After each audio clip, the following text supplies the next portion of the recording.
are live. It is a Wednesday in the middle of the NFL offseason. Free agency has died down. The Patriots have made a bunch of moves to improve their team. But there are a lot of spots of this team, of the aspects of this roster that need to get better. We saw them sign Draymond Jones, and that was it for the edge rushers. So it's kind of looking like they might need to go for someone in the draft. Then you have the tight ends, and you let Austin Hooper go, and you brought in Julian Hill, the blocking tight end that every Miami Dolphins fan hated this past season. So there are a lot of players that you could look into next month because we are 36 days away from the NFL draft, and it is going to creep up on us just like that. So we're going to be talking draft stuff today. I know everybody's been waiting a very, very, very long time. I know they've been waiting a long time asking, when is your mock draft coming?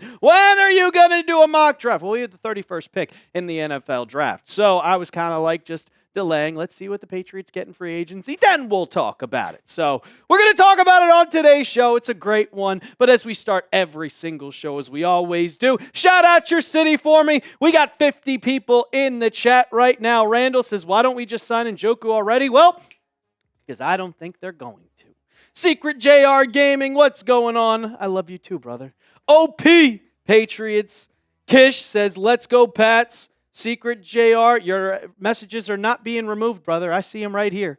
Baseball's in Boston. Drake May's in the chat. Brother, I saw you at FAU working out with the QB guru, Zach Kitley. I think he's an absolute genius, Zach Kitley. I think he's going to be an NFL offensive coordinator very, very, very, very, very soon. So we'll see. But Drake Maye was out there working out with Pop Douglas, working out with a bunch of guys in there. Steven's in Wilmington. What's going on, Steven? Planet Booktube, Cassius Howell, Texas A&M for the win. They say his arms are short. So I haven't been looking at him because we dealt with one short-armed guy, so I'm not going to deal with another one. Joshua's in Winston-Salem, North Carolina. Mace's Rutland, Massachusetts, top 2% of viewers last year. There we go. There we go. Old Saybrook, Connecticut for Drake Maye. Nah, you're at Florida Atlantic University in Boca Raton. Michelle's in upstate New York. It's cold there still, right? It's still cold there, right, Michelle?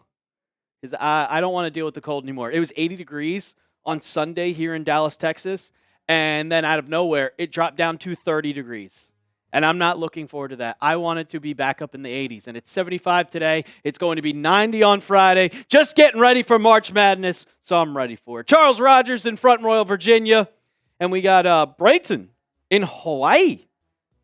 CA, Naya, Chambly. Should we get Travis Burke? We'll talk about everybody with the NFL draft. We'll talk about everybody and who the Patriots should draft. But I want to ask you guys. I want to know, who do you think? Because now's the time we go into draft talk. When it goes into tight ends, into wide receivers, into edge rushers, into offensive linemen. Who should the Patriots, or what position should the Patriots draft at 31? Kish, it's not 29 degrees in Natick. Michelle, I got to watch it. I saw it was like an hour and 45 minutes. I'm like, this is a whole ass movie. And I didn't get to it last night because I was too busy watching the NBA for reasons that involve entertainment purposes. I'll quote-unquote say that. To Sobe out there in Germany. What's going on, my guy? Schumann, BTJ, and Edge. We're not getting BTJ, man. They say they're not trading him. It's not happening. It's not happening. Ron Jones in Roanoke, Virginia. Let's go, Pats. Look, man, I'm happy to be live. We're still going to go live every single week. Every single week. So I'm excited for this. I'm excited to bring you guys as much content as possible. And all the rumors, because a lot of people get tired of the rumors. They're like, Brett, can you stop talking about A.J. Brown? It's getting old. Well, guess what? It's getting old to me, too. It's getting old to me, too. And we get new developments every single freaking day. Would I be in favor of trading up in the draft and taking Lemon as our number one wide receiver? No. I love Mekhi Lemon. He's my favorite wide receiver in the draft, but I'm not trading up. It's not happening. I'm not trading up in this draft. It is way too deep for you to get rid of draft picks. If you're going to get rid of draft picks, you get rid of one of the 4 6-round picks that you have. So I'm not trading up. I'm not doing that.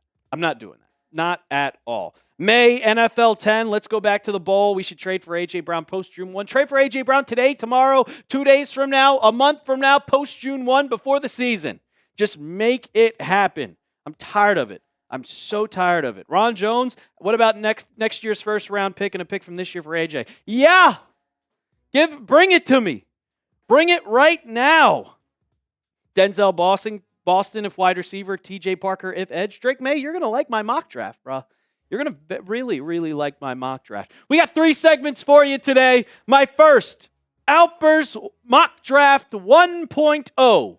1.0. The first one that I've done for the Patriots because I took over last year back in May, so the draft already happened. So we're going to do a mock draft today. It's going to be a long one. It's going to be a 20-minute video, so I hope you guys are prepared. We're going to break down most of the picks. The final 3 picks, like the 7th-round pick, it's whatever. These guys might make the roster, might not make the roster. Planet Book 2, report from Atlanta, Drake London, maybe on the trade block, if they can't sign him to a new deal. That will be next season. I guarantee it. That'll be talking about it. I like Drake London. I enjoy him. I just want a really big wide receiver. That's who I want. Second segment, free agency winners and losers. I saw our Raiders host do this, and I thought, hey, we can do this for the Patriots too. Talk about the winners after week 1 of free agency, the losers after week 1 of free agency. And, of course, as always, we got our mailbag to end the show. Got a mailbag answering all your guys' questions. And Kish, no. We saw the reports. They said no. If a new rumor comes out that says they are, then sure, we'll break it down. But no. Olave, I would love Olave, but he's 1 concussion away from not playing football anymore. Chris Clark, he's out playing in, like, Japan. We play Friday at 11. I took off. I will be at the bar watching Kentucky play Santa Clara on Friday. Probably going to lose, but I'm still going to support them. Trevor Clark, of course I saw the new Spider-Man trailer today. I'm excited. I'm super, super, super hype about it. Super hype. I woke up this morning at like 7:45, 8 o'clock, earlier than usual, and I was like, oh, it released? Get organic webs for Mr. Peter Parker, Ethan. Got organic webs. I'm excited for it. I'm looking forward to it in July. Toby died. No, he didn't. Tobey Maguire, well, he might be in the movie. We don't know yet. We'll see. I see the Pats maybe be in on Charles Rogers. On who, Charles? On who? Who? Hope he's not a prima donna. Says who, Steven? Oh, I said that? Yeah, I got to rep my team. Oh, I got to say someone else? No, I'm repping my team. I'm repping my team 100% of the way. Charles, Brandon Ayuk. No, do not go after Brandon Ayuk. He's a nutcase. He's also declining. Nah, you're good, brother. You're good. How do I feel about David Njoku to the Pats? I would love him. But he went to go visit the Baltimore Ravens. I think it was either today or yesterday. And I don't think the Patriots are interested in him. I don't think so. What's going on, Charlicia? How we doing? And yeah, I do think Kentucky's going to lose to Santa Clara tomorrow, but I'm still going to root for them, and I'm still going to say that Kentucky's winning the whole entire thing. Imagine being a Bama fan and having to deal with Aiden Holloway being an effing idiot. Oh, man. What's going on, Mr. Snoopy? How come Denver gets to pull the trigger and get Waddle? That was a haul, bro. Waddle, I don't think is that great. I loved him coming out of Bama. I thought he was better than Devontae Smith, but I do not want a guy for a first-round pick that hasn't gotten 1,000 yards in 2 seasons. And you want to talk about, oh, well, Tua's the quarterback in like 1,300 yards one season with Tua. So I want to hear it. Michelle, he's been doing it the whole entire time. They overpaid for Waddle. They 100% overpaid for Waddle. They got fleeced. And it's not going to do anything. Like, is it going to make them better? Yes, it's going to make them better. But is it going to take them to the next level? No, they had no other players. You still barely, and I mean barely, beat the Jets in the regular season. You barely beat the Commanders. You barely beat the Raiders.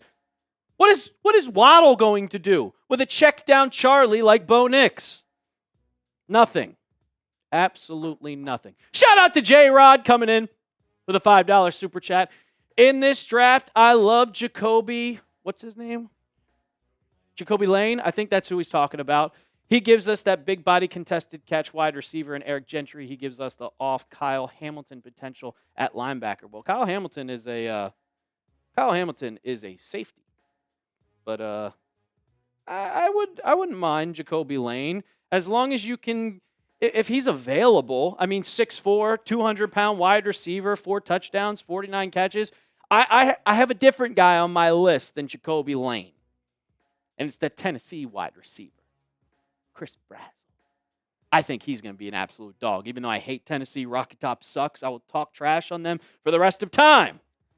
But I want to grab him if we're going to go. When is Chris Bell going to go in the draft? That's another guy I really look at. Jordan Schultz was tweeting about him today, saying he's healthy. He tore his ACL at the end of last season, and he's a great wide receiver coming in out of Louisville. But it depends on if he's healthy. But I'll say this again. It's 2026. An ACL injury isn't going to derail your career. This isn't 2016 like Harry Giles, where he was going in as the number 1 prospect in college basketball, tore his ACL, and then you never heard from him again. So we'll see. Who's my favorite NFL player? It's Tom Brady, even though he pisses me off every single day. I was watching him yesterday on Jimmy Fallon, and I was just like, can't stand you right now, man. Can't stand you right now, man. John Bowe, Eagles are asking for 2 first-round picks after the Jalen Waddle trade. No, they're not. The Rams backed out. If you saw the report today, the Rams backed out because he has a bad knee, and they were scared of his knee. So because of that, he's not going to get 2 first. And Alexander, Orange County's walking. Tatum played with a torn Achilles, which is even worse than a torn ACL. We'll see, Joshua. We'll see. We'll get into the mock draft in a second, but we got to get these like numbers up, guys. We got 82 people watching in the chat right now and only 20 likes. We got to hit that thumbs up icon. We got to get to at least 40 before we start the show. We have 90 people here. If you want to get to the Patriots mock draft, my first mock draft of the entire season, go ahead, hit that thumbs up icon. Hit that thumbs up icon. You got to like the video. We got to get those numbers up. It's free. It's easy. It takes 2 seconds. If you're watching on your laptop, you click that little thumbs up icon, and guess what? You get to see a flying football logo. Same thing on your phone. If you're on vertical mode or horizontal, you go vertical. There we go. Got to hit that thumbs up icon. We got 100 people just waiting to see the mock draft, seeing who the Patriots are going to draft in the first round and all of the entire draft because they got a lot of picks. Jose, I'll be live for like an hour, brother. Training session, go get your work in, bruh. Go get your work in. We should have gave Kevin Byard a 2-year deal. Nah, 1-year deal's good. He's getting up there in age.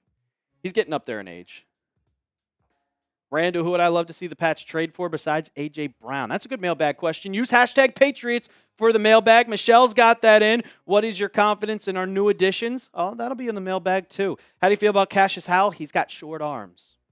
So I don't know. I'll have a good day when my day ends because then I know I'm closer to March Madness, closer to watching basketball every single day of the week. Charles, use hashtag Patriots. Michelle, you're good. I know what you mean. I know what you mean now. Is it time to admit? There we go, Michelle. That's perfect.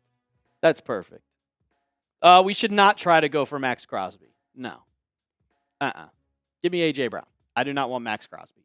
Schumann says Mendoza. We go after Mendoza. Yeah. Oh, yeah. Mendoza is not happening. We have a franchise quarterback. Why would we need Mendoza? Yeah, sure. He'd be the greatest back of all time. That would be so dumb. Trade up for it. I believe the Patriots should draft Zion Young. There's your choice at edge rushers.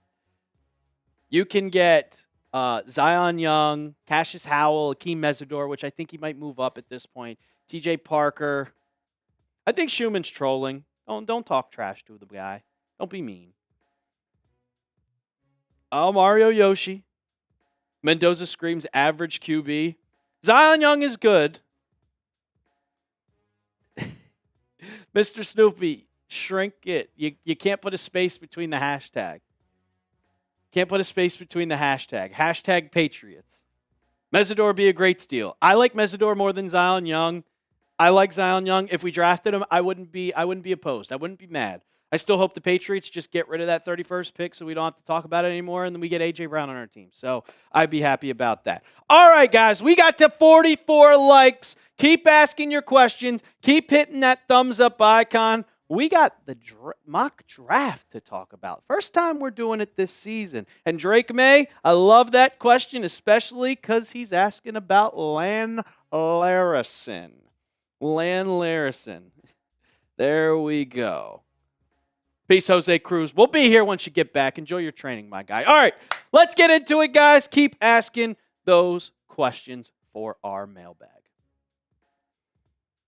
We are 36 days away from the NFL draft. It is going to creep up on you so quickly you blink, and it is going to be here. So we're finally getting to it.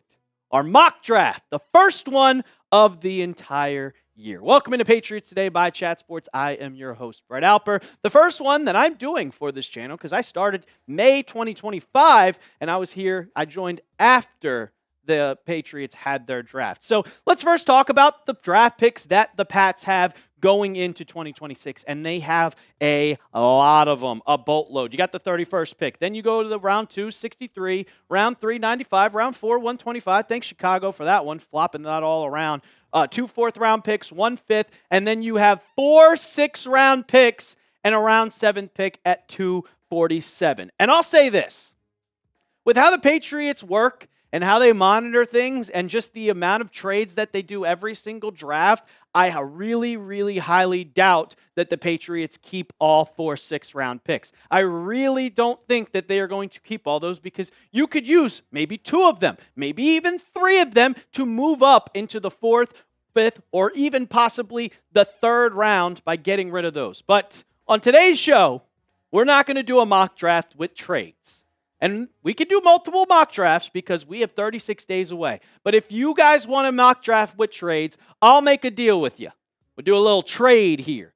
I'll do a mock draft with trades if we get 50 subs on this video. That's a lot. It's a lot asking. Maybe I'll do it if we get 30, but I'm going to put a challenge for you. A little trade. Sub it to the channel's free. And we give you guys draft coverage every single day of the week. 365 days a year. Let's get into the draft with the 31st pick in the 2026 NFL Draft. The New England Patriots are selecting TJ Parker, the edge rusher from Clemson. I think you 100% have to go with an edge with this pick because you added Romeo Doubs, but you only added Draymond Jones. You have to go out and get an edge rusher. And I think that Parker would be an absolute dog for this team. 6'3", 265 pounds. He had a better 2024 year than 2025, but I still think with the talent that he has, you put him in a type of system like Mike Vrabel's, and he is going to erupt. If you look at his career stats at Clemson, you could see that 2024 season. 19.5 tackles for loss, 11 sacks, 43 pressures, 6 forced fumbles. And in 2025, still had 41 pressures, but didn't get to the quarterback. But we know that Clemson wasn't really that good of a football team in 2025. They were almost losing to Troy at one point, but TJ Parker is a diamond in the rough on that team, and he's one hell of an athlete. I mean, when you look at his RAS score, he rates a 9.3 out of 10. He has the height, has the weight, but his splits, he is a speed demon. You can see that 40 time right there, the 20-yard split and the 10-yard split. Didn't really do any agility testing at the NFL Combine, and his vertical is still solid. And Daniel Jeremiah, we'll get into Daniel Jeremiah's mock draft on another day because I want to rip him for what he said for the Patriots. But he ranks Parker at 27th on his big board. Said he had an intriguing pass rusher with the versatility to slide inside. So you can put him inside or outside. Monster 2024 campaign, 11 sacks, but saw his production dropped this past season. He's a rugged edge rusher with powerful shake, bull move off the edge. He can jolt blockers with his hands before separating and closing distance with the quarterback. Doesn't have an elite burst with rushing outside, but his quickness plays better when he rushes inside against the run he can generate. So you get that type of player that can play both. Outside, inside, get to the quarterback while also stopping the run. That was the big thing with Jaishawn. He could get to the quarterback. He could get pressure, but he could not stop the run. He couldn't set the edge, and that's what you need for that Patriots team. Because right now, I like the pass rushers that we have. You signed Draymond Jones. You still have the veteran Harold Landry. Hopefully, he's back from that knee injury that he had earlier last season. You have Braden Swinson, who I think is still a developmental piece, and then Elijah Ponder has really emerged himself and made the roster. But the one thing more than anything, I don't want to see any other mock draft differently. If you want to go wide receiver, that's fine, but the Patriots have to take an edge. And I think what is the best position out of this whole entire 2026 draft class? It's edge rushers. You have to go with an edge at 31. And then you could go with Zion Young. You can go with Akeem Mesidor, Cassius Howell, or Mason Thomas. Those are all guys that I really, really like, and I would not mind at all. But I'm going with TJ Parker, the guy from Clemson, with round 2. And this mock draft clearly is if the Patriots don't trade for A.J. Brown. I'm going with the number 63rd pick, Chris Brazzell, the second, the wide receiver out of Tennessee.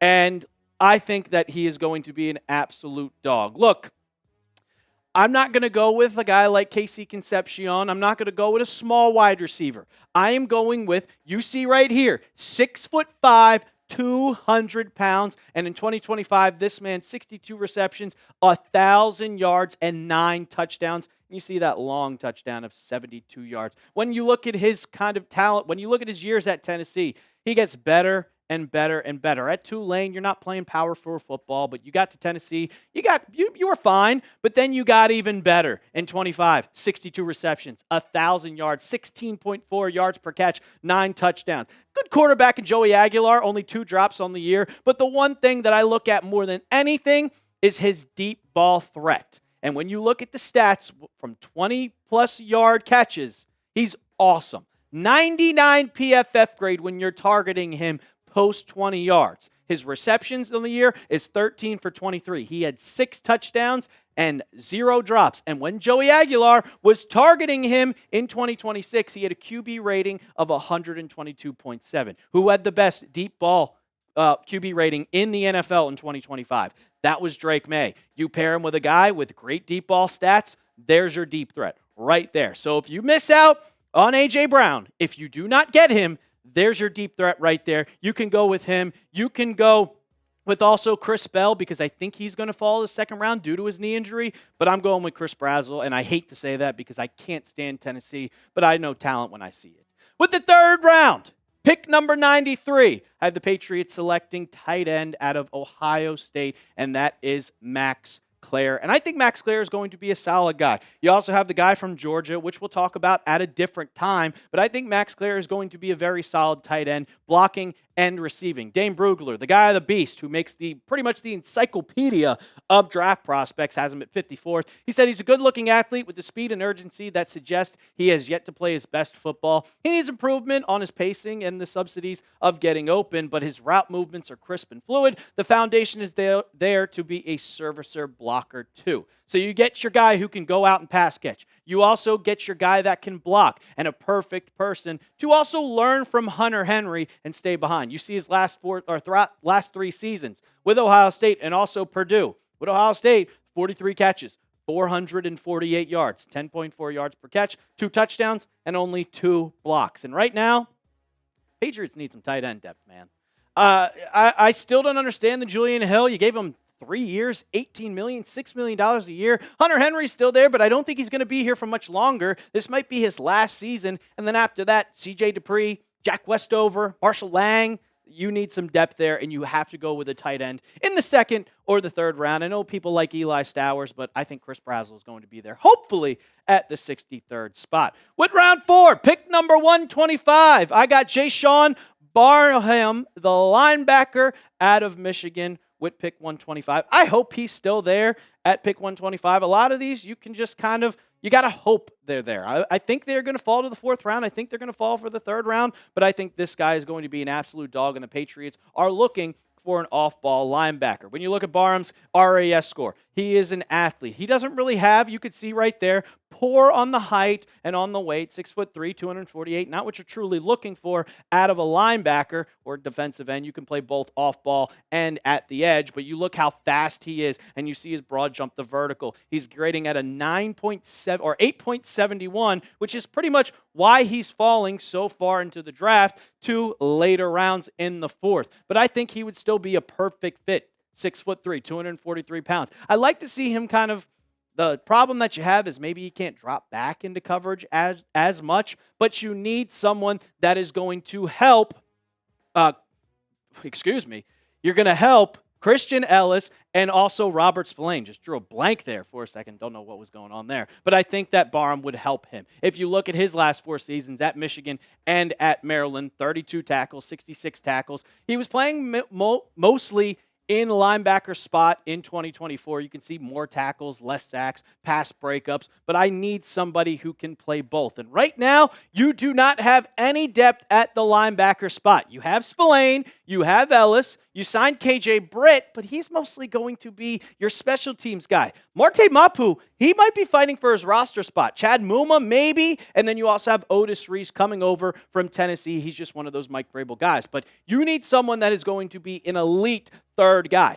Jelani Tavai was that in 2025. He's not here anymore, so I definitely need to see the Patriots go out and draft a linebacker. We're going to get to more picks in just a second, but first, I got to tell you about our sponsor of today's show, and that is Prize Picks. The playoff push is heating up, and tournament hoops are here, and there's no better way to cash in if you're right on the high-flying hoops action than Prize Picks, where it always feels good to be right. Every bucket, every dime, and every win means more when you're playing on Prize Picks. And with our brand new Team Picks markets, you can now pick game winners, spreads, and totals on top of player picks you already know. So cash in if you're right during all the clutch buckets, slam dunks, and Cinderellas this spring with Team Picks on Prize Picks. Pick the winner straight up on Prize Picks. Who's going to take the next big basketball game? Who's going to win the fight? Back your takes with real money. But you also have daily fantasy lineups too. And that's what I am choosing for this weekend. Because right now they're giving you a max discount on Cameron Boozer. I got him more than 1 point. And then you know my school, Kentucky. We got the more on Colin Chandler, 1.5 3-pointers made. And we got the more on Denzel Laberdine at 15.5 points. Download the app today and pick your first game winner, spread, or total as the playoff push rolls on and get $50 in fantasy daily lineups when you play your first $5 lineup when you use code CLNS. That's code CLNS to get $50 in daily fantasy lineups when you play your first $5 lineup. Prize Picks. It's good to be right. All right.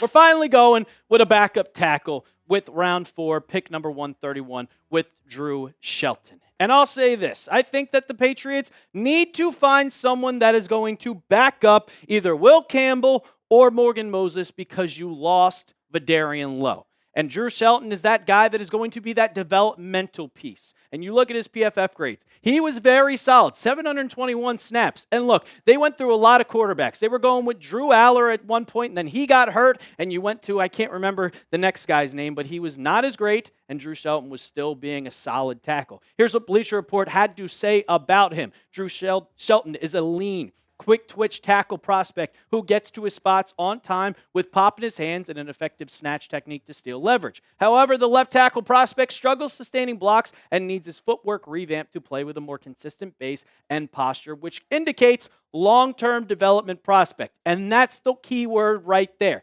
Long-term developmental prospect. Morgan Moses still has 2 years left in his contract. So if you develop this guy to be that kind of replacement for Morgan Moses, have him learn behind him, that is the perfect play for you at the round 4 spot. So I'm going with Drew Shelton, the tackle from Penn State. Going to round 5. There's a lot of picks, guys. A lot of picks. The Patriots have 11 of them. Then we're going with Bud Clark with pick number 171. Round 5, the safety out of TCU. Look, Bears now host Harrison Graham. He was like, I doubt he falls to round 5. And I'm like, well, you never know, my guy. But if you look, 6'2", 185 pounds, 54 tackles, 4 interceptions, and 5 pass breakups in 2025. But I think that he would be a very solid kind of depth piece for the Patriots. Right now, You are not looking at any starting safeties, which is why you're going in the deeper rounds, because you already have Craig Woodson and you just signed Kevin Byard. But when you look at the coverage stats for Bud Clark,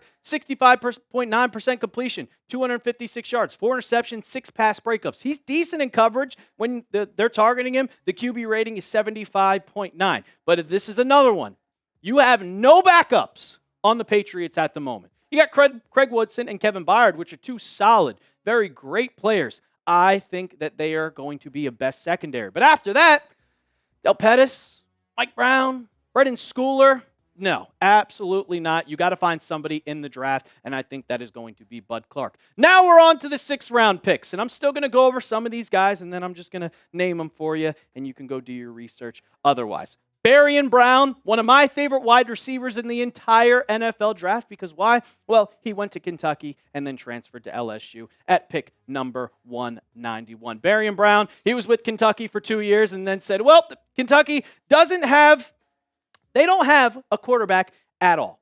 It was going from, hey, we're going to go from Brock Vandergriff, and then we're going to go from Zach Calzada. So he said, I'm going to go play with Nussmeier.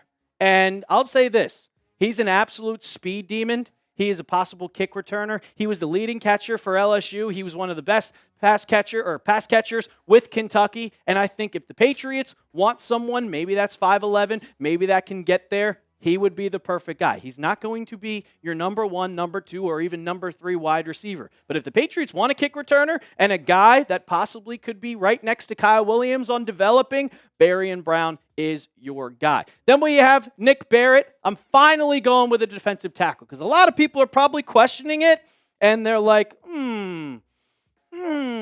well, we already have Christian Barmore. You got Milton Williams. You got Corey Durden. You got Leonard Taylor III. You got Joshua Farmer. Why would you need a defensive lineman? Well, that's why we're taking one in the 6th round when it doesn't really matter. But Nick Barrett is one of the top prospects for defensive linemen playing Power 4 football with South Carolina. And I think that he is a good developmental piece. He's going to get better as he ages. This was his best season of his career. You can look, 22, 23, 24. Not really getting much playing time with the Gamecocks. But if you look at 25, 9 pressures. 2 sacks, 42 tackles, 6 tackles for loss. That could be someone who is a nice little run stopper. 1 pass breakup, puts his hands up, and boom, there you go. You're knocking down the play. But I think Nick Barrett could be one of those developmental pieces for the Patriots, just like a Leonard Taylor, just like a Corey Durden. You get guys that kind of are the last pick of the draw, and you make them into star players. My last 3 picks, I'm not going to pretty much go over these. I got another interior offensive lineman with Jeremiah Wright, the guard from Auburn, pick number 202. Then Ephesians, I'm going to try to say Ephesians, Prysock, the cornerback from Washington. You get a cornerback late, just like we did with Kobe Minor. And then round 7, I do think the Patriots are going to draft a quarterback. They re-signed Tommy DeVito, so I think that he's going to be the starter. I truly think Joshua Dobbs might get cut or might get traded, so they go and draft a quarterback late.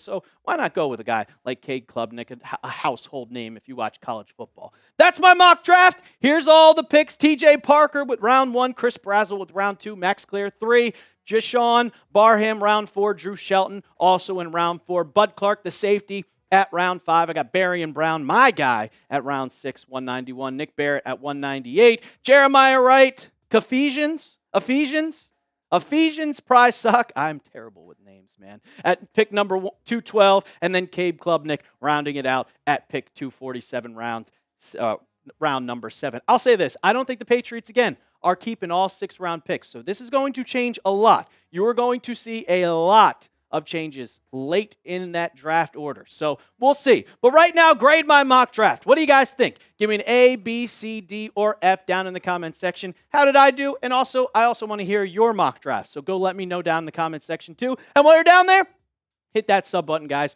We're giving you draft coverage every single day leading up to the NFL draft, and you know we'll be live too. So make sure you hit that sub button. And as always, let's go Pats. Boom. An A. Oh, Michelle. A B+. Jared, a B. Nobody giving an F. Nobody giving a D. I like it.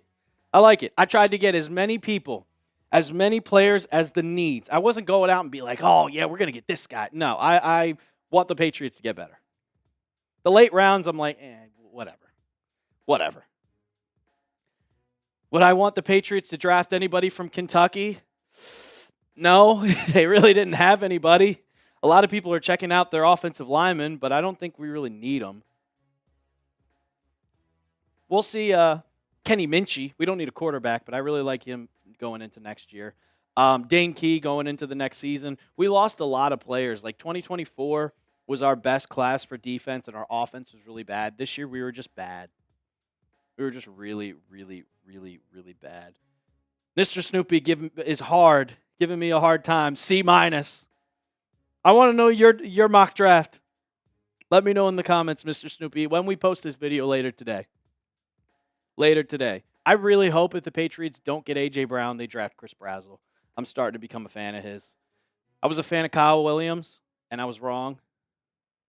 My brother Bud. See, Morgan Moses was in here. What was the little drama? What about Tyreek Hill? No. Could the Patriots use the 31st pick for BTJ? He's not for sale, man. He's not for sale. I'm excited to see what Lan Larson can do. I think he can bring the same production.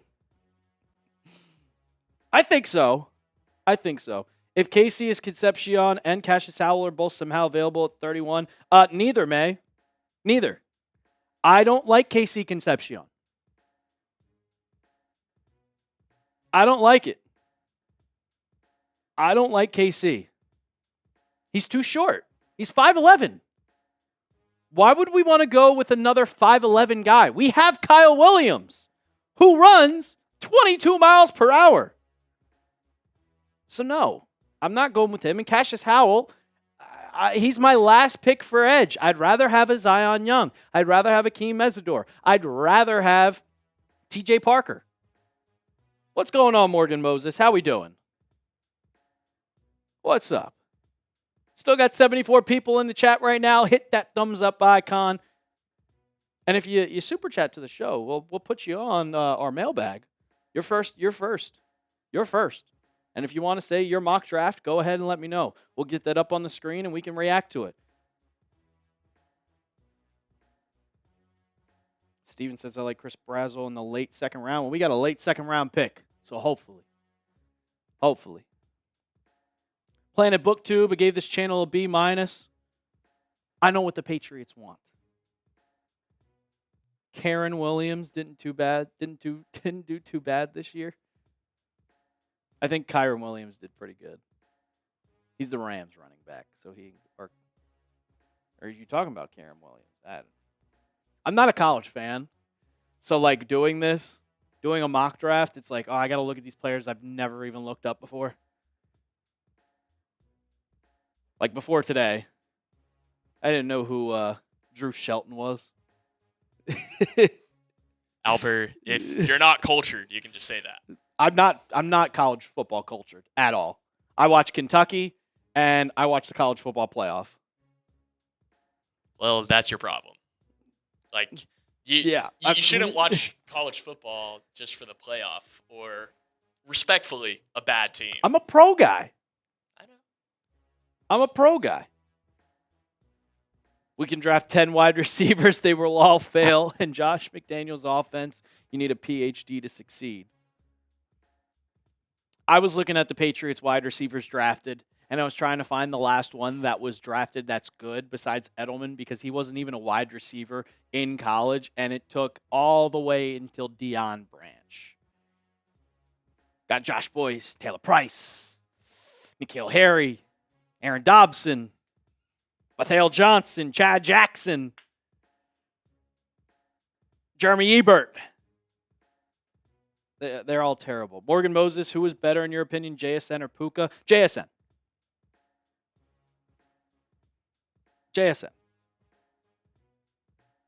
If the Patriots pull off my second and third and get an edge in the first, they better draft an edge in the first.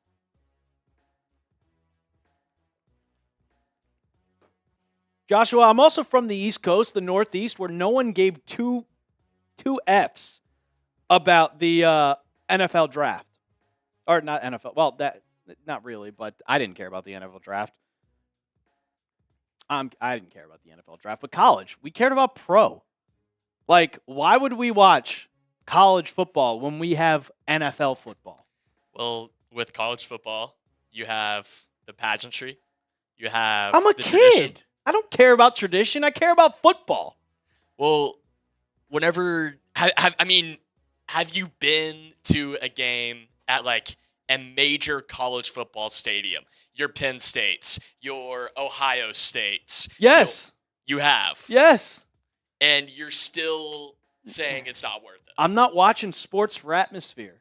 I'm watching sports. I'm watching crazy. Sports for talent, which is why I don't like college basketball, but I love March because there's so many games on. But like, I don't enjoy college basketball when I'm watching a game and we are at halftime, 20 minutes in, and the score is 17-19. That's a fair take.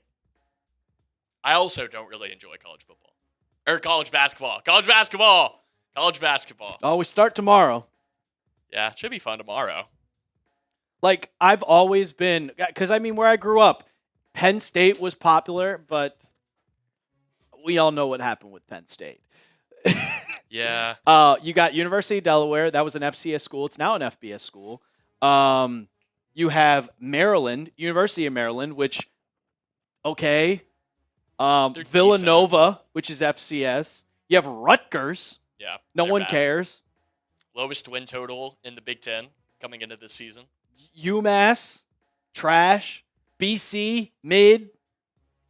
UConn, mid. Hey, Alexander is Orange County walking. Following college sports past a certain age gets ridiculous. Past a certain age, that's an absurd take. That is probably the worst take I have heard all day. College sports, it is perfect for all ages. You get to see, oftentimes, where your family grew up. You get to be exposed to cultures that aren't often given the national spotlight in the professional sense. Example A, I went to Oklahoma. Oklahoma's only professional sports team is the Thunder. So if you want to support football from Oklahoma, that's what you got, man. That's why I get the South. Like, for me, where I grew up, we had Washington, we had Philly, we had Baltimore, we had New York, and we had New England. It wasn't college, it was pro. And that's fair. That makes sense. I didn't watch college sports until I was 15 years old. Wow. 16 years old. The first ever national championship I watched was the last BCS Bowl. The Jameis Winston BCS. That was the first time. My earliest memories watching sports are college football. My earliest memory of football was watching Patriots beat the Eagles in the Super Bowl. That's the first memory I have watching football. And then I watched all of 2006 and watched I didn't really watch in 2005. I remember the Steelers Seahawks Super Bowl. But then after that, I remember us going up 21-3 and losing to the Colts in the RCA Dome and watching Jabbar Gaffney catch a touchdown to take the lead, and then whatever that guy's name is, Jackson, picks off Brady on the last drive. Hey, at least you've made a Super Bowl recently. Yep. There is that. Very true. Are the Patriots making it back to the Super Bowl? Maybe. We got to get A.J. Brown. Ike from the 62 is 100% correctly. All right. Let's get to our second. How many questions we got before we get into it? Because we need more questions. We have a decent amount. Keep asking your questions, guys. Hashtag Patriots. Hashtag Patriots. You're probably about 5 or 6 right now. Yeah, we need more. We can definitely use more. We need I like to go into it with about 15. Keep asking your questions. Morgan Moses, I know you got a question. Drake May, I know you got a question. Charlicia, you always ask the best questions. Chris Clark, ask your question, brother. Ask your question. Joshua, I think you asked a couple questions. Yeah, Kyle Williams is better than Efton Chisholm. That's not a hot take. That's not a hot take at all. Well, if you got a question, Morgan Moses, hashtag Patriots. Hashtag Patriots. So let me know. Let me know what your question is. Let me know what your question is. We got 83 people in the chat right now. Hey, Charlisa. Just wanted to let you know I saw your comment. I appreciate it. What's going on, Double S? I need some questions from you, Double S. I need some questions for the mailbag. Crab legs with Jameis. Yeah. I need some questions. Also, I saw your email. Yeah, it made me laugh. The hotline. I've seen that video so many times. But I have $1,000 in free bets for this weekend. Oh, I'm so happy. Pats fan, I'm good. Randall, use hashtag Patriots. Everybody use hashtag Patriots to ask your questions while we get into our next segment of today's show. And we're going to be talking winners and losers of the Patriots after NFL free agency. NFL free agency has come and pretty much gone. I mean, it goes until the regular season starts, until the deadline happens mid-season. But all the guys have been signed, so you're really not going to make any splash signings. Those are already happened. So after the first 2 weeks of free agency, I thought I'd figure, hey, why not? Let's talk about the winners and losers on from the Patriots. Welcome into Patriots Today by Chat Sports. I am your host, Brett Alper. I got 3 winners and 2 losers on today's show. But before we go and do that, thought I'd give an update on the sub battle between Patriots and Texans today. And Texans today is still slowly beating us, guys. Slowly beating us. We're making videos every day. They're making videos every day. So I want to catch up to them and I want to beat them. We are just about 1,200 subs away from beating them. So go down, hit that sub button right now if you want to beat them, if you love the Patriots, if you want to get content every single day, whether that comes in long or short form, and we also go live for everything. We'll be live for the NFL draft next month, so hit that sub button right now. Let's get into the winners and losers. So the first winner, I mean, it's no question about it. It's Drake Maye, right? The Patriots went into free agency on offense, and the number one priority that I had for the Pats, and they took the priority. It was improving the roster to surround Drake Maye and help him succeed. What happened in the Super Bowl? He was getting blitzed. He was getting hit every single play. And also, you didn't have technically or necessarily the amount of weapons that you wanted to help the Patriots offense thrive. So what did the Pats do? They improved their offensive line. They went out and got a wide receiver in free agency and also got another player to just help this Josh McDaniels offense. The offensive moves that the Pats have made. You signed Romeo Doubs, and I don't think they're done just yet on getting another wide receiver. You know that they are going to probably draft one or maybe get A.J. Brown. Then you signed Elijah Vera-Tucker, an offensive guard, so you're able to get that better lineman. And you get to move Jared Wilson to his original spot, and then you sign Reggie Gilliam, the fullback, to also give yourself an extra blocker and help this run game elevate to the next level, while also creating play action. But I really want to focus in on these 2 moves right here because the most important thing is protecting Drake Maye. And when you look at Elijah Vera-Tucker's stats compared to Jared Wilson from when Wilson was playing left guard to Vera-Tucker was playing left guard, look at the difference, guys. Vera-Tucker's pass blocking grade was 74.5, run blocking grade was 76.3, and the overall grade was 77. I know they had the same sacks allowed, but Jared Wilson missed like 5 or 6 games last year and still had the same amount of sacks as Vera-Tucker, and the penalties are also around the same. I will say they still need to make another move. I would like to get a backup tackle, maybe someone that can go into the rotation. I'd like to get a tight end. Maybe you can find someone in the draft. David Njoku is right there, and also get me another wide receiver.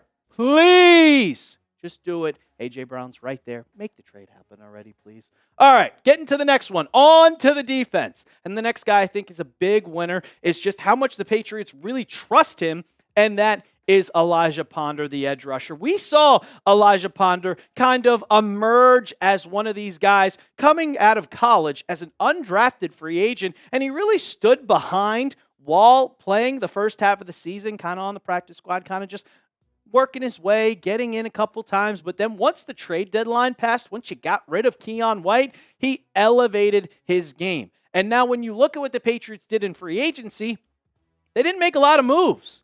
You got Draymond Jones. You still have Harold Landry. But after that, your top guy is Elijah Ponder. Braden Swinson's there, but the Patriots obviously clearly like Ponder more than Swinson for Ponder just getting more snaps. And when you look at what he did in the 2025 season, it doesn't look like a lot, but he wasn't playing till post-trade deadline. Post-trade deadline was when he had those 4 sacks, when he had those 15 pressures, when he had those 4 tackles for loss, and we saw him also play well in the playoffs. So I think the Patriots really, really trust him to be a part of this rotation, and they weren't making it a priority to go out and get a splash guy in free agency like an Adafa Owe, like a Boye Mafe, like a Jalen Phillips. He has proven to be a part of this 50-man roster, and by the signings, it's clearly they see him a part of the future. Now, I do think the Patriots are going to go out and get an edge rusher, but I think that Elijah Ponder is going to be a part of this 53-man roster for a very, very long time. Now, for the third winner that I have for the Patriots, it's Craig Woodson. And Craig Woodson had an amazing season going into 2025. I was really... Well, that says Wilson, it's Woodson, but that's on me. Craig Woodson had an amazing, and I mean absolutely amazing year. Nobody projected that this 4th-round pick out of Cal was going to be a projected starter. We went into the year having Kyle Duggar, and guess what? Jabril Peppers as the starters. And then they benched Kyle Duggar, and they also went and cut Jabril Peppers, and we're all thinking, what is going on here? But then you go into the season, you're like, oh, this guy, Craig Woodson, is actually really, really good. And he's playing like a top guy. I mean, just look at the stats he had, all playing in 17 games as a rookie, starting 79 tackles, 4 tackles for loss, 3 pass breakups, and a PFF grade of 63.8 and a coverage grade of 56.1. And when you look at what he did in the Super Bowl, he was the best player in the field next to Christian Gonzalez. You were like, oh, there's Craig Woodson, having a tackle behind the line of scrimmage. Oh, there he is again, breaking up a pass. There he is throughout the playoffs. Gets an interception, gets a forced fumble. And not only that, the Patriots got to add an all-pro safety that can play right next to him. You let Jalen Hawkins walk, which we loved Hawkins, and we love that duo next to each other. But when you add an all-pro safety like Kevin Byard, that is going to only help Craig Woodson. Because now you are kind of playing with Jalen Hawkins, kind of just getting your feet wet in the NFL with a guy that's also trying to get his feet wet in the NFL. Now you have somebody that is there, that's Kevin Byard, that is going to be able to teach Craig Woodson the ins and outs of football because he's an all-pro safety. He has played football for 10 years in the NFL almost. He is going to teach him everything, and Woodson also gets to play his own style of ball. Play that type of ball that you played in college and then elevate it to the NFL level. So that is just going to make Woodson better because Byard is going to elevate his game. So I'm really excited to see the secondary. I think it's going to be an absolute lockdown. Byard, Woodson. And then on the corners, Gonzo, Carlton Davis, Marcus Jones. Look out secondaries. I want to ask you guys, though. I had my 3 winners. Now you guys give me your 3 winners from NFL free agency. Let me know down in the comments section. Give me a Patriots winner from free agency. I had Drake Maye. I had Craig Woodson. And I also had Elijah Ponder. You let me know down in the comments section. We're going to get to the losers in just a second. But first, I got to tell you about our sponsor on today's show, and that is Prize Picks. The playoff push is heating up and tournament hoops are here, and there's no better way to cash in if you're on the right on the high end flying hoops action than Prize Picks, where it always feels good to be right. Every bucket, every dime, and every win means more when you're playing on Prize Picks. And with their brand new Team Picks markets, you can now pick game, winners, spreads, and totals on top of player picks you already know. So cash in if you're right during all the clutch buckets, slam dunks, and Cinderellas this spring with Team Picks on Prize Picks. Pick the winner straight up on Prize Picks. Who is going to win the next big basketball game? Who is going to win the fight? Back your takes with real money. You know, I love making team picks on Prize Picks, but I also like making daily fantasy lineups too. And I made this one.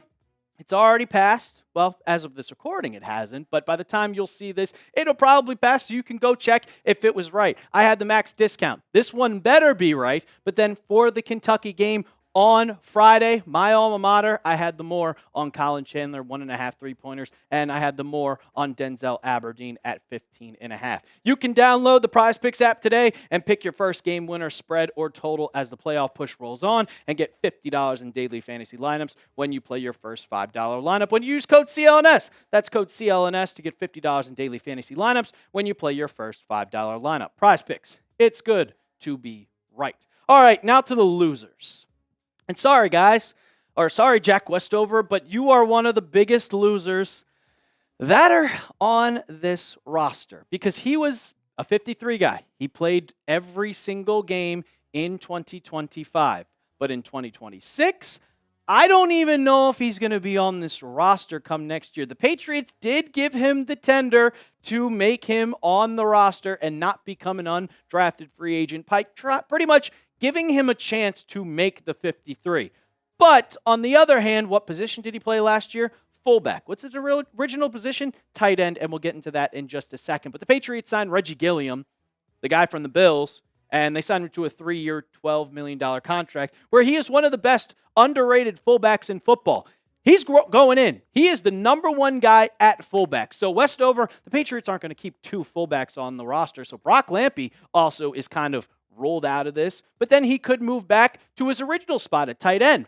But, well, you also signed a tight end, a blocking tight end, I might add, in Julian Hill. And you gave him $6 million a year, a 3-year, $18 million deal. So now you have Hunter Henry. I'm expecting the Patriots to go out and draft another tight end. So then you're going to have the drafted guy. You're going to have Julian Hill. You have C.J. Dupree, which he is on the block too. He is on the bubble. And then Jack Westover. You're kind of just the odd man out. So it's not looking good for good old Westover. I'll say the least on that one. The second loser is another guy that was here last year and played every single game, and that's Marte Mapu. And I think Marte Mapu, he was already falling out of rotation as it was. The Patriots were trying to figure out a spot for him on this roster, and they moved him to linebacker instead of safety. Now he's falling out of the rotation even more because what was his spot on the team? He was one of the backup linebackers. He was behind every single person, behind Jelani Tavai. So he was 4th on the depth chart, but he was the main special teams guy. Now the Patriots are also adding players on special teams. So they added a whole bunch of guys, so it's kind of like, where is Mapu's spot on the roster here? Because they made 2 specific signings for special teams. They signed the linebacker KJ Britt, which is basically saying, hey, this is our Jelani Tavai replacement, also could be our Marte Mapu placement. And then you signed a Mike Vrabel guy from Tennessee who played with the Titans back when he was the head coach, and Mike Brown at safety. So where's he going to play? Because if you sign 2 special teams players right here that are primarily going to play special teams, where's Mapu going to go? Because he didn't play a lot of snaps on defense. He played a lot of snaps on defense once Robert Spillane went down with that foot injury. But you could see the majority of his snaps came on special teams. Out of his 400-something, he played 326 and 122. So he's on the bubble now. He is going to be fighting for a spot on the 53-man roster, just like Jack Westover, just like Brock Lampy. There are going to be a lot of players going into this season that really had a rotation spot, a good spot on the roster, a secure spot on the roster in 2025. It is going to be completely different in 2026. It's a new year. The Patriots are still rebuilding. They are not satisfied. They're not like the Denver Broncos where we're just saying, hey, we made it. We're running it back. No, the Patriots have a full-on plan, and they're still going with that plan even despite making the Super Bowl. So you have to expect a lot of these guys' roster spots are not secure. And for Marte Mapu and Jack Westover, they're the losers of free agency. Just like you gave me a winner, go down in the comment section and give me a loser from free agency. Give me a loser that kind of does not benefit from all the Patriots signings down in the comment section. And while you're down there, go ahead and hit that sub button. If the Patriots do make another signing, I know we're past the wave of free agency, we still got you covered. And now the NFL draft is ramping up. We got mock drafts. We got coverage. And of course, we are going live for the NFL draft. So make sure you hit that sub button so you don't miss out. And as always, let's go Pats. Cool. A lot quicker one on that one. I'd hope so, man. That mock draft was a marathon. It was a marathon, and I know it was going to be. That's one of the reasons why I delayed it for so long. I was like, oh, this is going to be a long video. A long video. Yeah, Drake May. I also think Josh Dobbs, because we signed DeVito. I mean, you saw during my mock draft, I had the Patriots drafting a quarterback in the 7th round. I saw them, so. Yeah, calm down. We need a better tight end for sure. Double S, you missed the mock draft. I had the Patriots drafting a tight end in the 3rd round. Also, that guy from Georgia, if I saw his pro day video from when I was watching it, I would totally put him on the mock draft instead. Totally put him.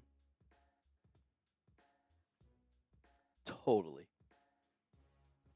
All right, are there big-bodied running backs that you like to see the Patriots target in the later rounds? Not really. Not really. But keep asking your questions, guys. Nick Flagg, give me your question. Morgan Moses, you got to use hashtag Patriots, bro. Do I think we're cooked if we don't get A.J. Brown and we trade for Jordan Addison? Jordan Addison will decline that trade. Jordan Addison's been talking shit. So, he ain't going to be wanting to trade to the Pats. That's not going to happen. You're going to have to audible and go to the draft. Do the Sea Lion? The hell's the Sea Lion? FRD Smitty? I don't know what you mean. What did Jordan Addison say? He called us ass. He called us ass. Some person in the comment section was like, you should come to the Patriots. And his reply was, y'all ass. And then someone else commented, well, Gonzo locked you down. And he was like, he didn't even see me in training camp. He was on the sideline because he had a bad hammy. So he's talking trash. He's talking trash. Is Moose a real Broncos fan? Yeah. I had to hear it all the time. Yeah. Yeah, he is.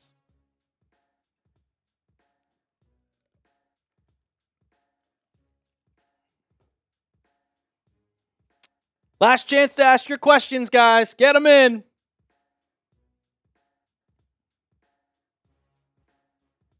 But why would you want that?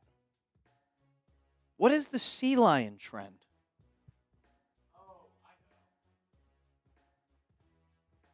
The Sea Lion trend, if it's what I'm thinking they're trying to say, you get on the ground and you make the noise of a sea lion. So like, I've never seen that in my life. I'm a sea lion. Sorry, Charlicia. I'm old, man. I'm old. Imagine having to check down Charlie for Waddle. Yeah, that's what I said. Addison should be the last. John Morant's washed, bruh. You go on the ground or a table and act like a sea lion. Is this on like TikTok? I use Instagram Reels. They're so much more messed up and it's on Reels too. I have not seen them on Reels. My Instagram Reels are a specific thing. I'm not going to go into it. What do you mean by that? I'll just say that. Like, let's see. I'll turn the volume down. Let's see what the first reel that pops up. Oh, it's Bessie Knows Ball. That old woman that talks sports. She's like an old woman. She's like probably 55, 60 years old, and all she talks about is sports. And she is ripping Team USA for the WBC last night.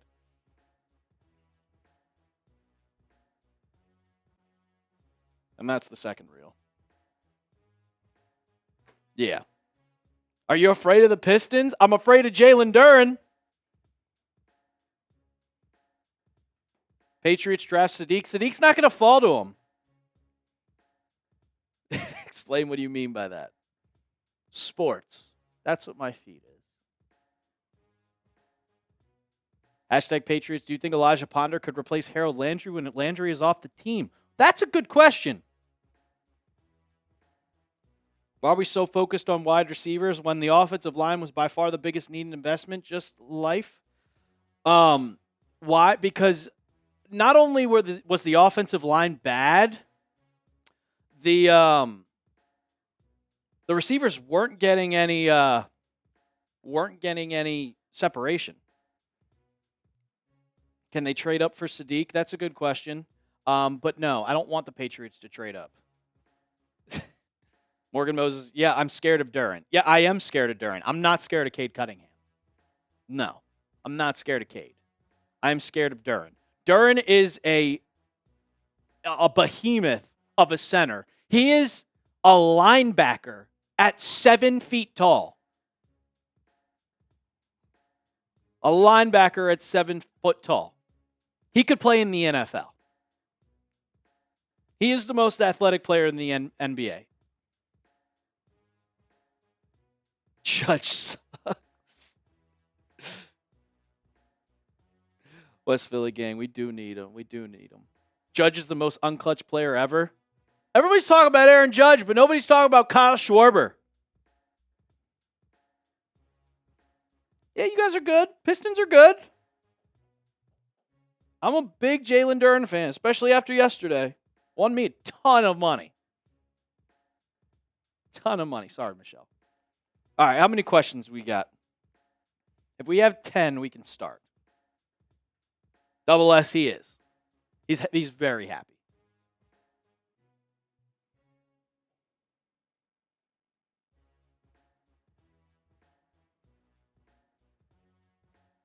I know Double S asked a question that we already had. He asked my question. I literally have it in here on my script.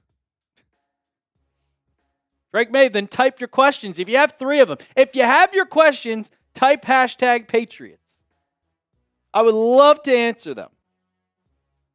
I would love to answer hashtag Patriots.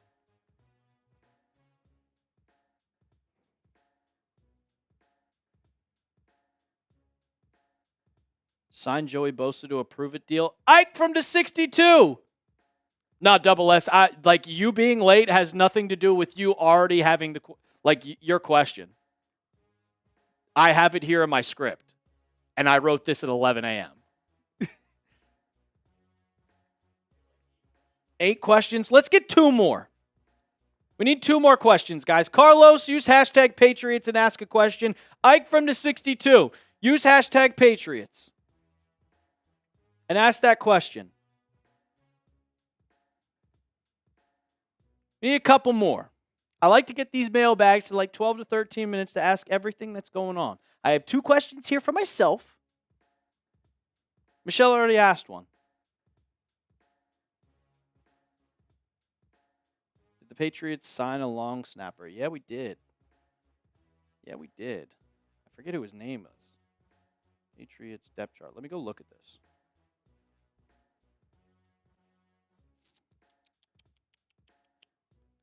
Yeah, we have Julian Ashby as our main guy. And we have Nico Laus.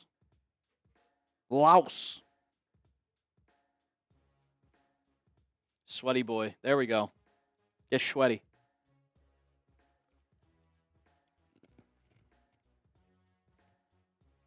I keep thinking it's Joe Cardona, and I'm like, he went somewhere else. There we go, Trevor Clark. There we go.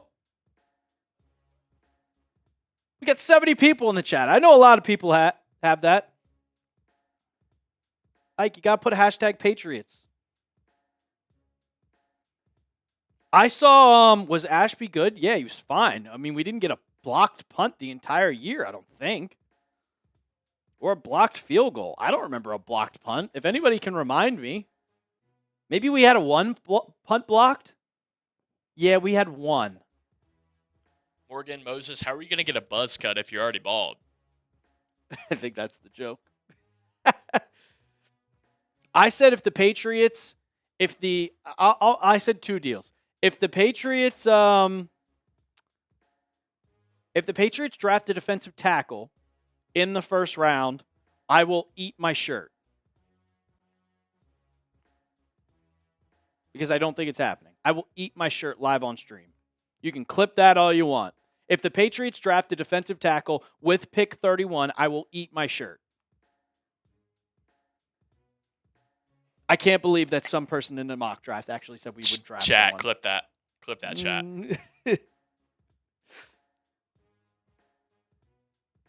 Didn't want to get canceled. Nah, Michelle, you're awesome. All right, I think we have enough. Go live for that? Yeah, I mean, we'll do it. We go live every week.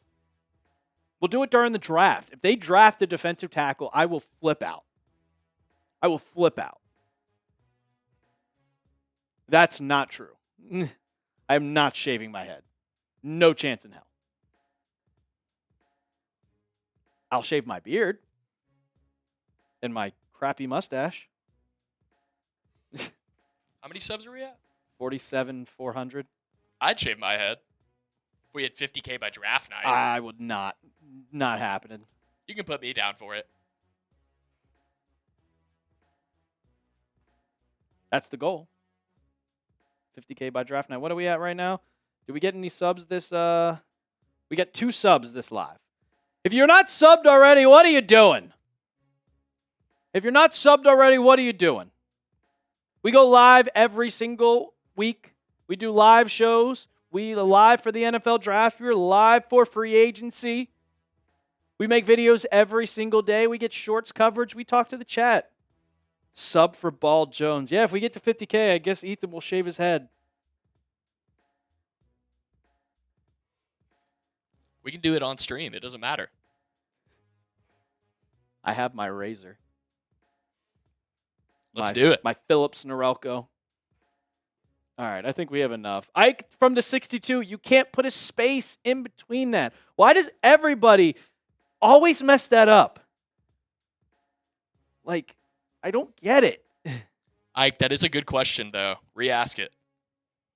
I don't think I look good bald. Ethan might look good bald. I don't. I know I wouldn't. My head's shaped like an egg. I can't even wear hats. Michelle, I appreciate the concern. All right. We got enough questions. Let's get into the mailbag.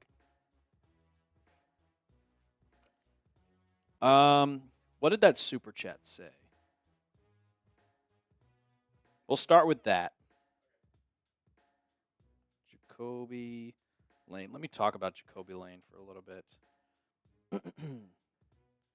I don't know where he's going in the draft. Is he going second round? Honestly, not sure. I don't think he's going in the first.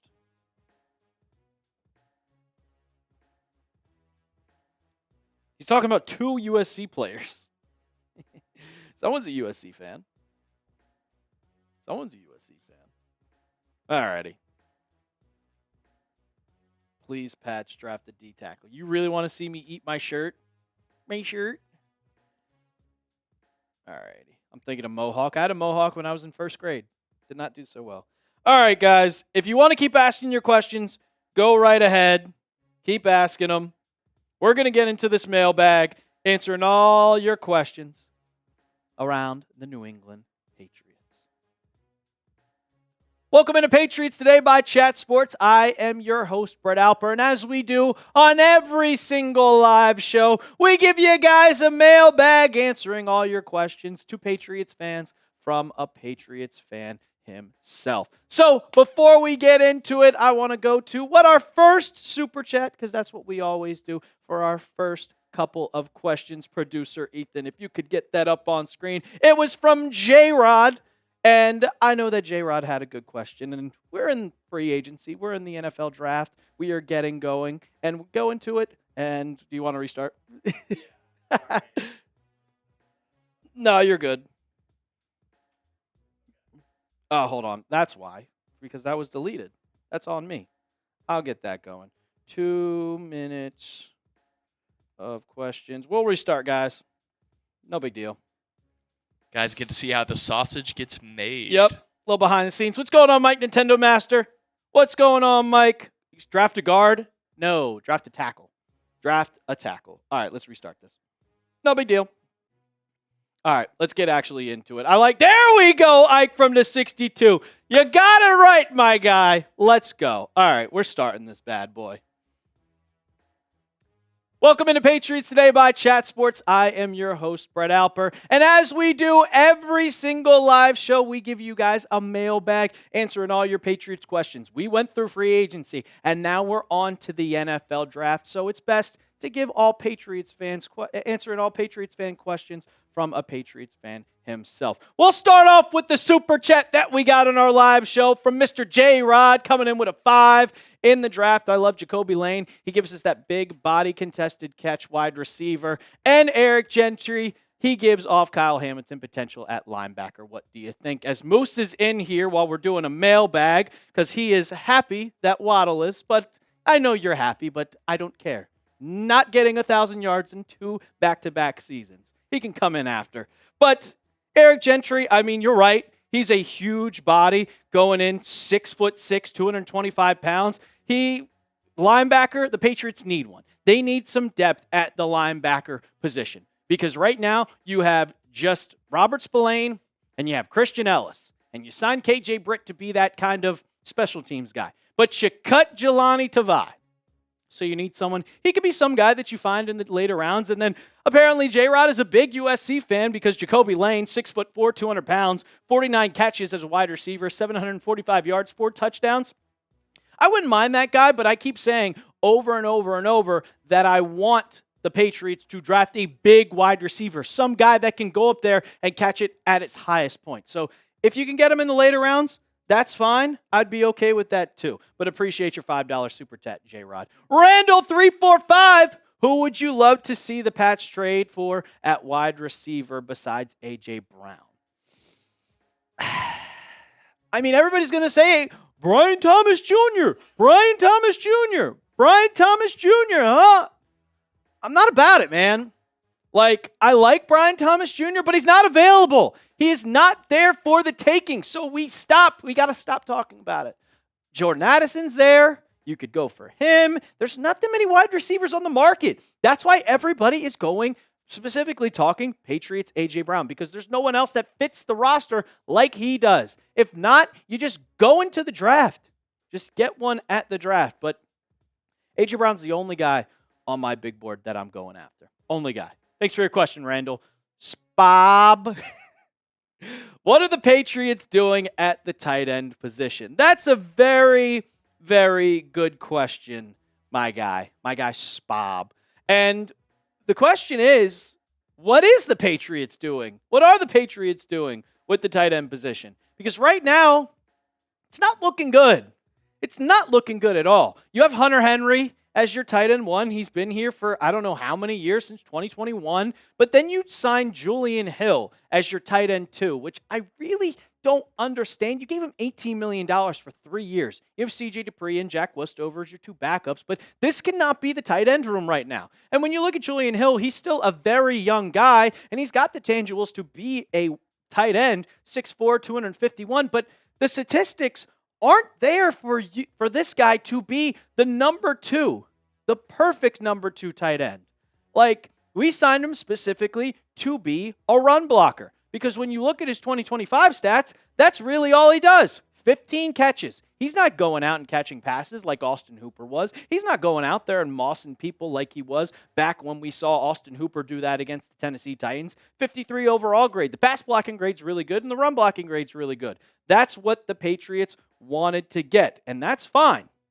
But you have to go after someone else. And me personally, I wanted to go after David Njoku and sign him. I wanted to go after Chigakakwo, but he signed with the Commanders. So it's more likely now that I see that they're going to go with someone in the NFL draft, whoever that might be. And there are a lot of tight ends available that you can go out and and draft in the NFL draft. And I got 5 of them for you.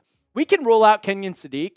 because he is going to go top 15. He's not going to be there. If he is at 31, you might have to just say, F it. We're not going to go after an edge because this guy is going to be generational.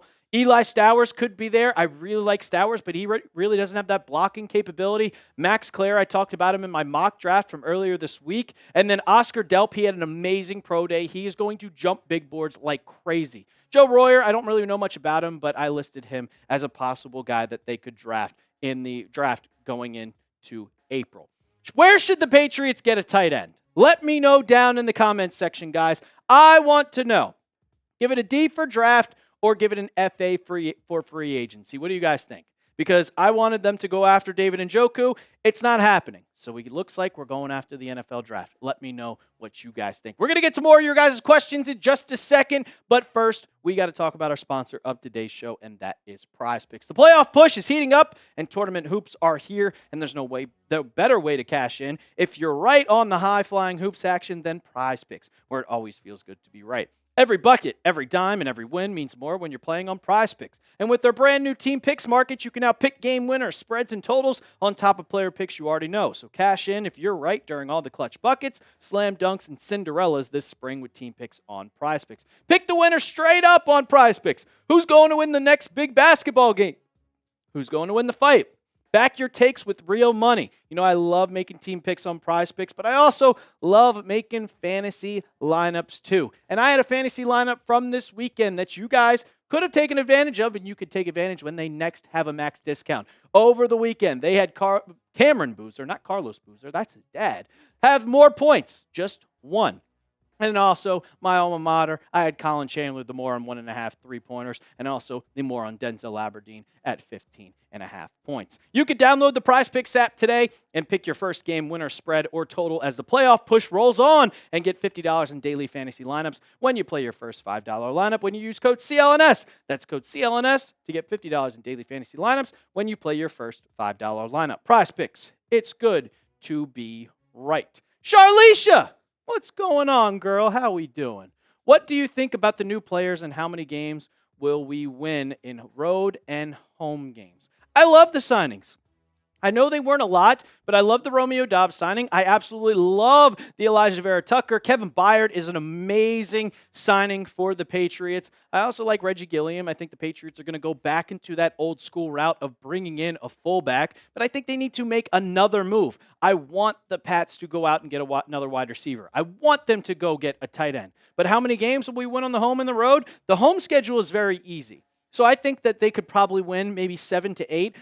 Road, maybe 4. I have the Patriots winning 11 games this year, just right off the bat, top of my head. So probably 7 home games, way more road games that I would go into. But overall, I think that the Patriots are going to have a successful season. There we go. We can look at the Patriots' opponents. So if you look at the home, I mean, I think they're going to beat the Bills at home. The Broncos are a joke. The Packers is going to be very tough. So I'm going to mark that as a loss. You can't go undefeated at home all the time. The Raiders, the Dolphins, those are wins. The Vikings, that's a win. The Jets and the Steelers, that's a win. You could go basically 7-1. And then on the road, might lose to the Bears. You're not going to lose to the Lions, I guarantee it. The Chargers, maybe. The Seahawks, yeah, probably. The Jags, so around 11 wins. Probably the Bills, you'll split with them. But overall, I like the Patriots' schedule. I like what they're doing, and I think they're going to win 11 games. Double S! What should be the Patriots' plan if A.J. Brown does not happen? Cry? No, your only option is go through the draft. You could go out and you could possibly get maybe Juwan Jennings. If you want to go out and maybe get Brandon Ayuk, it's just hard to say. It's kind of you're going all in at this point because there's not many wide receiver prospects available. So you're going to have to just hope for the draft. And if you have to go in, maybe you bring back Diggs. You might not have a choice, but you just accept the offer. Really accept the offer. Please do. And Sweaty Boy coming in with the same exact question. I agree with you 110%. He's asking, is the A.J. Brown trade after June 1st? Most likely. I would say most likely. Why? Because the cap hit drops. And I mean, it absolutely drops after June 1. But the difference between that is, well, the Eagles made so many different moves that the cap hit, even if they traded A.J. Brown before June 1, they'd still have more cap space than before NFL free agency started. So it's not a after June 1st trade where it has to be forced, but it just looks like that it most likely will be, and that's what Ian Rappaport thinks. That's what Adam Schefter thinks. That's what the Patriots reporters think. So most likely it will be after June 1st. Drake Maye! What do you think will be the starting running back next season? Henderson or Stevenson? And do you think Lan Larson will make the team? I think Lan Larson will make the team. I really like what he showed last season. Unfortunate, he ended up with an injury, so I hope that he is coming back healthy. He scored that touchdown in one of the preseason games, but it will be the same exact thing as last year. It will be the same exact thing as last year. It is not going to be a specific starter. Is Henderson or is Ramondre going to be the starter? They are going to have, just like they did last year, which is the same exact, hey, we're going to go 50-50. Whoever is kind of rolling with the game plan. It's not going to be, oh, this guy's 100% going to get more snaps. I think they like the system that they have now, and I don't think they're going to change it, but I do think Lan Larson is going to make the team. Also, maybe Terrell Jennings, too. Louisa! Can the Patriots trade up for Sadiq? I mean, you could trade up for Sadiq, but the question is, do you want to trade up for Sadiq? I don't. I don't want to trade up. And if I'm going to trade up, I don't want to trade up in the first round. You have four 6-round picks. I'm not trading those picks for try to get into the first because you're going to have to get rid of it first. I'm trying to trade back up into the third, maybe the fourth, possibly the fifth. You're not looking to trade up into the first because you're going to have to give up a first. You're going to have to give up a haul. You're not going to want to do that. So I'm just going to say they can, but I do not think they will, and I don't want them to. You can get another talented tight end like an Eli Stowers in the second round of the draft. Ike from the 62. Signed Joey Bosa to a 1-year prove-it deal. Should we go different direction from drafting a wide receiver or edge? What do you mean by prove-it deal? He's 30-something years old, and it's kind of like, you have proven it, my guy. You're just old. So if he wants to go on a vet min, like a 2-year deal, then sure, I'd do that. But I think you should go out and draft an edge, some guy that you can develop, some guy that's going to be here on a rookie contract, and some guy that's going to be an absolute dog because there are a lot of dogs in this draft class. Appreciate you, though, Ike from the 72. May NFL 10. If Casey Concepcion and Cassius Howell are somehow available at 31, who are you taking? Neither. I like Casey Concepcion. He has a little bit of problems with his knee. We don't know 100% with it, but he's 5'11". He's a speed demon. Guess what? You got a 5'11" speed demon in Kyle Williams. And for Cassius Howell, I like him as an edge rusher, but mostly I'm probably going with a guy that doesn't have short arms. I'm going with a TJ Parker. I'm going with a Cassius Howell. I'm going with a Zion Young. And for wide receiver, I'm going for Chris Brazzell. I'm going for Chris Bell. So that's what I'm going with. I'm not going with Casey Concepcion or Cassius Howell. Sorry, Texas A&M. We're not gigging them. Appreciate your question, though, May, NFL 10. Nick Flagg. Which player in the draft intrigues you the most that falls realistically to the Pats and could be under everybody's radar? I mean, an edge rusher, if we're going to talk about him, R. Mason Thomas, I think definitely he would be an under-the-radar guy. I think he's a really good edge rusher, but I think he's being underlooked at over all the other ones because there's so much talent in this roster or in this draft class. Another guy is just Chris Bell overall because he has a knee injury. He tore his ACL, so he's not going to be ready at the start of training camp most likely. So he's going to fall down in draft classes. You might be able to get him possibly late second round where Brazzell is also available. So those are some guys that I'm looking at. There's also a couple offensive linemen that you could see under the radar, but most likely you're going to probably have to go with an edge rusher over anything. Or a wide receiver, too. Michelle, what's going on? What is your confidence in the offensive line with the new additions? We'll see. Unknown at the moment. Because if Will Campbell plays like how he did in the playoffs, there's going to be a major problem. If he plays like how he did in the regular season, it's going to be okay. If Elijah Vera Tucker is healthy, he's going to be perfect. If Jared Wilson plays like he did at Georgia at his own position, then we are going to be okay. And then the right side of the offensive line, I'm not worried about that at all. So I have confidence, but it is incomplete confidence. I'd give it like a 6.5, 7 out of 10 if you're asking me where my confidence level is with this offensive line. Appreciate your question, though. Schmeliot Schmof. What are some wide receiver prospects if the Patriots pass on A.J. Brown? Oh, good question. Good question. Double S had almost kind of the same exact question.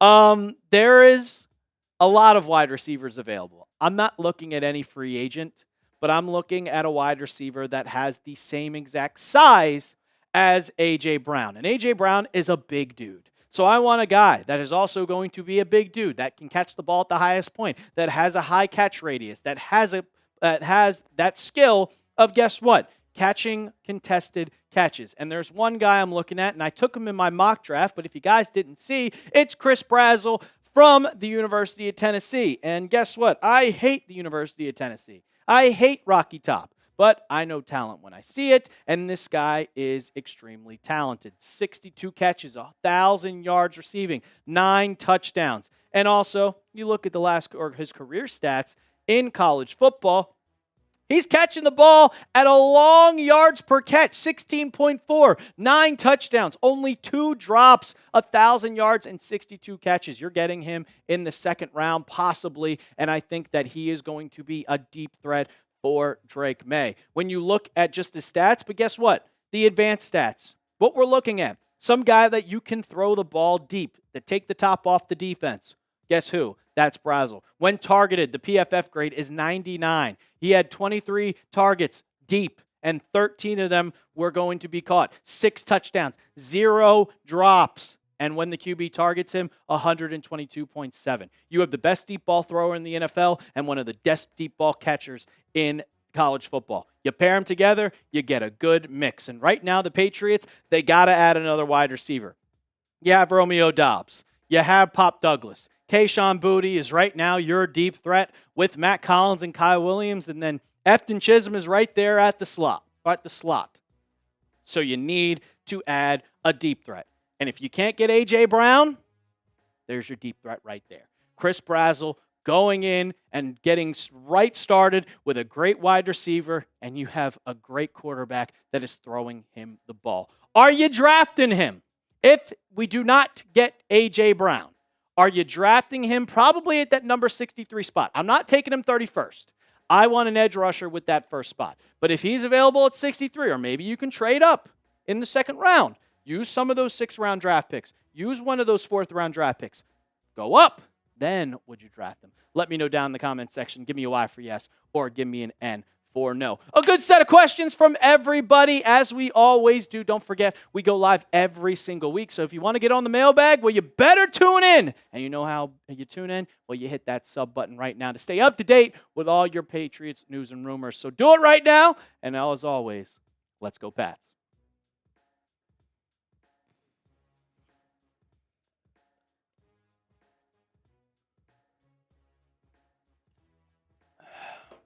Jacob Rodriguez, I have not seen that, Angel. I have not seen that.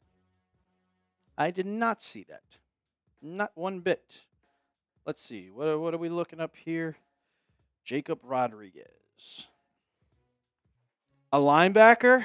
Jacob Rodriguez at 31 is a bit of a stretch. Yeah, I see someone taking them in the second round. Taking them at pick 57, and then they have the Bills taking Brazzell at pick 60. Thanks.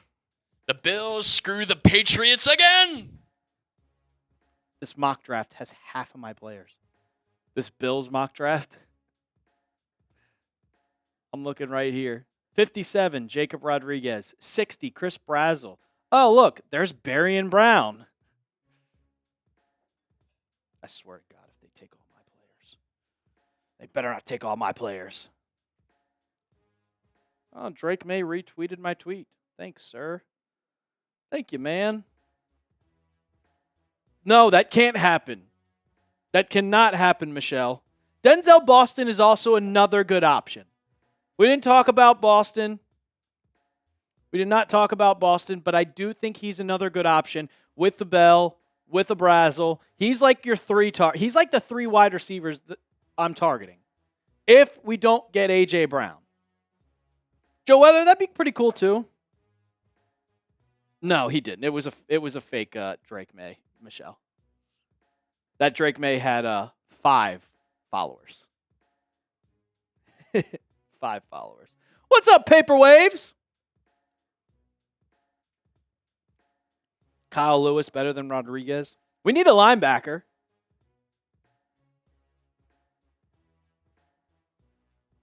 Mark Ruffalo sucks.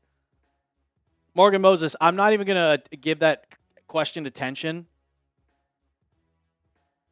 I'm not even going to give that question attention. Jose Angel Ortiz, he's like 6'2". I'm not giving that question attention. Why would I talk about Jeremiah Smith on the Patriots when we would have to be the worst team in the NFL? Second worst. Who's going 1? Arch Manning. No. Yeah, he is. He's not that good. He's pretty damn good. He's not that good. He's pretty good. I don't believe that.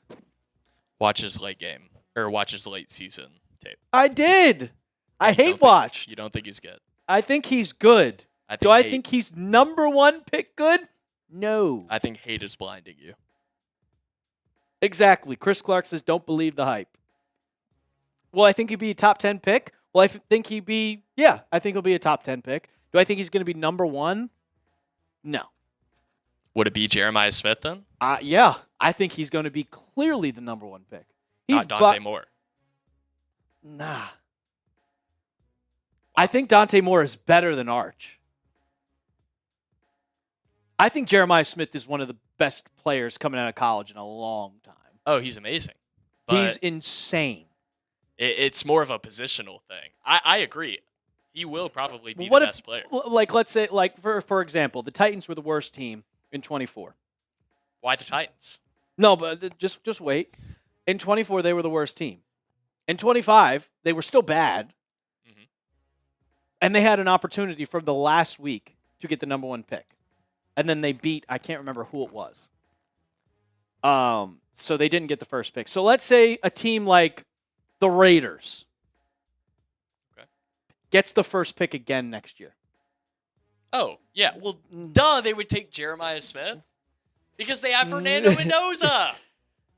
You would have to have I don't know, let's say the Saints are the worst team. They're not doing it. If you're the Jets next year. What if they draft Ty Simpson? Do you wait? Do you tank? I don't think the Jets are drafting Ty Simpson. And if they do, I feel bad for the kid because he's actually a pretty good player, but the Jets will ruin him. I get it. Like if you are a heavy need quarterback, then sure, I would still go Dante Moore over Arch Manning. That's fair. Anna Assassin, we did do the mailbag. I'm sorry you missed it. We're about to sign off here in a second. Unless we get super chats. Yeah, if we get super chats, we'll stay as long as we want. Or stay as long as they come. But we only got 1 today. J-Rod. Shout out to J-Rod. He's the MVP of today's show. Shout out J-Rod, man. Hope he's still here. His question got in the mailbag. First one on the mailbag. Always the first one. You get priority if you super chat. Who beat the Chiefs? Morgan Moses. Did they? Yes, they did beat. They beat the Chiefs, right? Who did? The Titans. They did, yeah. They killed them. But the Chiefs were bad last year, and this was post Patrick Mahomes' injury. I'm pretty sure. Yes. Yeah. Chris Oladokun was playing quarterback. Embarrassing. The Dolphins are going to be the worst team, and if they get Jeremiah Smith, I'm going to crash out. Would they go with quarterback when they have Malik Willis? That's a good point. That's a good question. But the thing is if Malik Willis plays well next year, I don't think they'll have the number 1 overall pick. And if he doesn't play well, then you kind of just want to go in another direction. Yeah, I could see them having a top 5 pick, but Skylar Bell. I'll look up Skylar Bell before we get on out of here, because that's your boy. Guy from UConn? Yeah.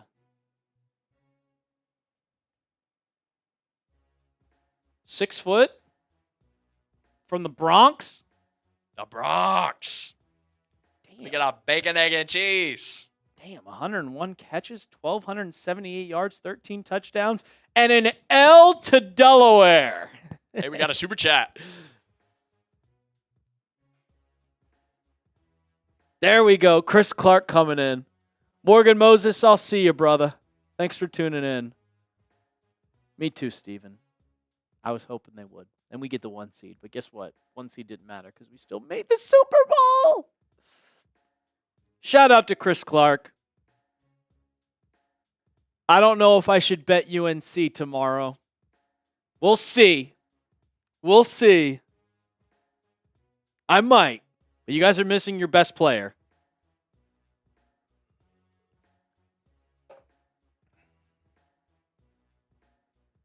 Still got 66 people rocking with us. If you have any questions, you can super chat and get them in. VCU beat them without Shaka.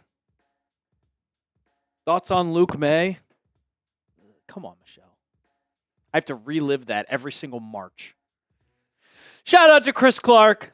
Who's my favorite Spider-Man? It's Toby. I'm old, dude. I'm 28. Spider-Man is the first movie I remember seeing in theaters. It's the first movie. I went to go see it at a drive-in movie theater. Shout out Milford, Delaware. When you coming back, check your site out. Send it to me, Paper Waves. I'll check it out. I don't know how long you lived in Delaware, Paper Waves, but I saw Spider-Man at the drive-in movie theater in Felton in 2002. That was the first movie I remember going to see. Spider-Man, the original one, with Tobey Maguire. And he was the best Spider-Man. I don't care what anybody says. He is by far the best. I hope you agree with him. And if you don't, you're too young. And if you say Andrew Garfield, just walk out. I'm not going to say Andrew Garfield. I would say it's pretty close between Toby and Tom Holland. I will say they're doing a better job with Tom Holland because they're giving him a whole career arc or character arc, I should say. And we never got that with Toby. It was just, hey, you're in high school. All right, you're not. I think Tom Holland draws the most emotion out of me as a Spider-Man. Yeah. But that doesn't necessarily come from his specific movies. It comes from the Avengers movies. So that also somewhat needs to be talked about. That is very true. But he's had way more screen time. Oh, yeah. Way more. The third Spider-Man movie, the recent third Spider-Man movie, with all the crossovers, not going to lie, I thought it blew. What? Yeah. I thought it was good. They were doing too much. I got to rewatch it. I mean, there were some moments of it where I was just like, they're kind of overdoing it, but every movie's like that. Michelle, no. Michelle, I love you. That is a horrible idea. Like, would I do it? Yeah. Would it make us any money? No. It might be monetized in 10 years. Like, Kentucky basketball would be a different story, but... We don't have any college basketball channels. I'm not starting one. You're not trying to hit some Kentucky watch parties? No. They piss me off way too much. Saw the Hulk out there. There we go. There we go, Paper Waves. There we go. Send me your website on Twitter. I see you follow me. Chris Clark, man. The Fiend. Wouldn't have a job. Yeah. Kentucky. Yeah. The Hulk from 2002. Yeah. Ugh. The original one. I think it's from 2003. That was the one where they have the ride at Universal. That's what it's based out of. Chris Clark, you got Big Bill. Got Big Bill. See you later, Charlicia. Thanks for tuning in. Appreciate you, Charlicia. Hope you have a great day.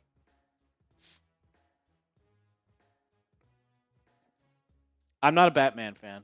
Oh, I love Batman. I'm not a Batman. I'm not Dark a Batman. Knight, one of the greatest movies of all time. Spider-Man 2 is the greatest superhero movie of all time. What? That's my favorite superhero movie of all time. Michelle, back me up. Spider-Man 2 with Toby. No. No. Yes. That is horrible. Dark Knight is good. It's a good movie. But it's not better than Spider-Man 2? I like it way more. Are you serious? I like Spider-Man 2 way more. Oh my gosh. I've had this argument for over a year at Chat Sports. It deserves to keep going. It's a bad argument. I think some people would agree with me. You'd think some people would agree with you. Yeah. Hey, Charlicia, thank you. Thank you, Charlicia. Exactly, Chris Clark. It's not better. All righty. All right, we will be live next week. Let's get out of here so we can post this mock draft on here before it's too late for it. But appreciate everybody for tuning in on today's show. Appreciate Chris Clark and J-Rod for hitting us with a couple of super chats. We'll be live next week for our usual live shows, and we'll be talking every time the Patriots make a move, something happens. You know we got you covered here on the channel. So make sure you hit that sub button, and as always, let's go Pats.